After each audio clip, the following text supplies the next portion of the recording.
Benarkah ratusan monyet di sini merupakan jelmaan anak dari orang yang mencari pesugihan? Mereka jadi tumbal keserakahan orang tuanya. Alkisah, dulu ada orang yang menembak kera di sini dan akhirnya dia mengalami kecelakaan hingga. Ada juga yang pernah menculik kera dan membawanya ke Surabaya. Namun di tengah perjalanan anaknya mengalami kesurupan dan minta kera itu untuk dikembalikan ke Ngujang. Setelah dikembalikan, anaknya kemudian sembuh. Dan benarkah kera-kera di sini juga dilindungi oleh sosok gaib? Bagi yang percaya, tempat pemakaman umum di Ngujang, Tulungagung, Jawa Timur dikenal sebagai tempat pesugihan.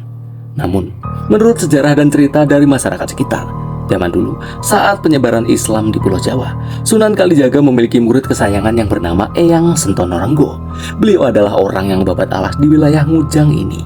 Setelah itu, Eyang Sentono Renggo mendirikan pondok dan mengajak warga sekitar untuk memeluk agama Islam. Hingga pada suatu hari, Sunan Kalijaga singgah di sini untuk memberikan wejangan ke santri-santrinya.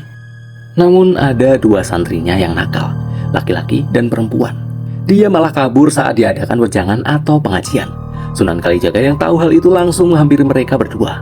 Ternyata mereka sedang asik memanjat pohon. Dua bocah itu pun ditegur. "Nduk, Le, kalian kok tidak ikut ngaji? Lihatlah teman-teman kalian yang sedang mengaji di pondok. Kok kalian malah memanjat pohon di sini? Seperti ketek saja." Menurut orang-orang zaman dulu, khususnya orang yang linuweh atau sakti, kata-katanya ibarat karomah. Entah bagaimana ceritanya, kedua santri itu konon menjadi kera yang hidup di sekitar makam desa Ngujang. Kera yang sering terlihat di sekitar makam Ngujang itu adalah keturunan dari dua santri yang dikutuk menjadi kera.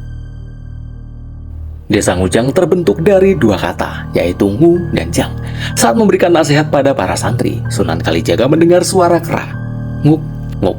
Jadi Ngu berasal dari suara kera, sementara Jang dipotong dari istilah wejangan. Konon, kera-kera di sini dilindungi hal gaib karena murid kesayangan Sunan Kalijaga, yaitu Eyang Sentono Renggo. Beberapa orang yang pernah mengambil atau menjual kera di sini kemudian mengalami celaka di kemudian hari. Saat mengunjungi makam Ngujang, banyak orang yang membawa oleh-oleh untuk kera, mulai dari kacang, roti, dan makanan lainnya. Saat diberi makan, kera-kera tersebut juga akan bergelombol dengan rapi tanpa berusaha berebut. Kera-kera di sini juga jinak.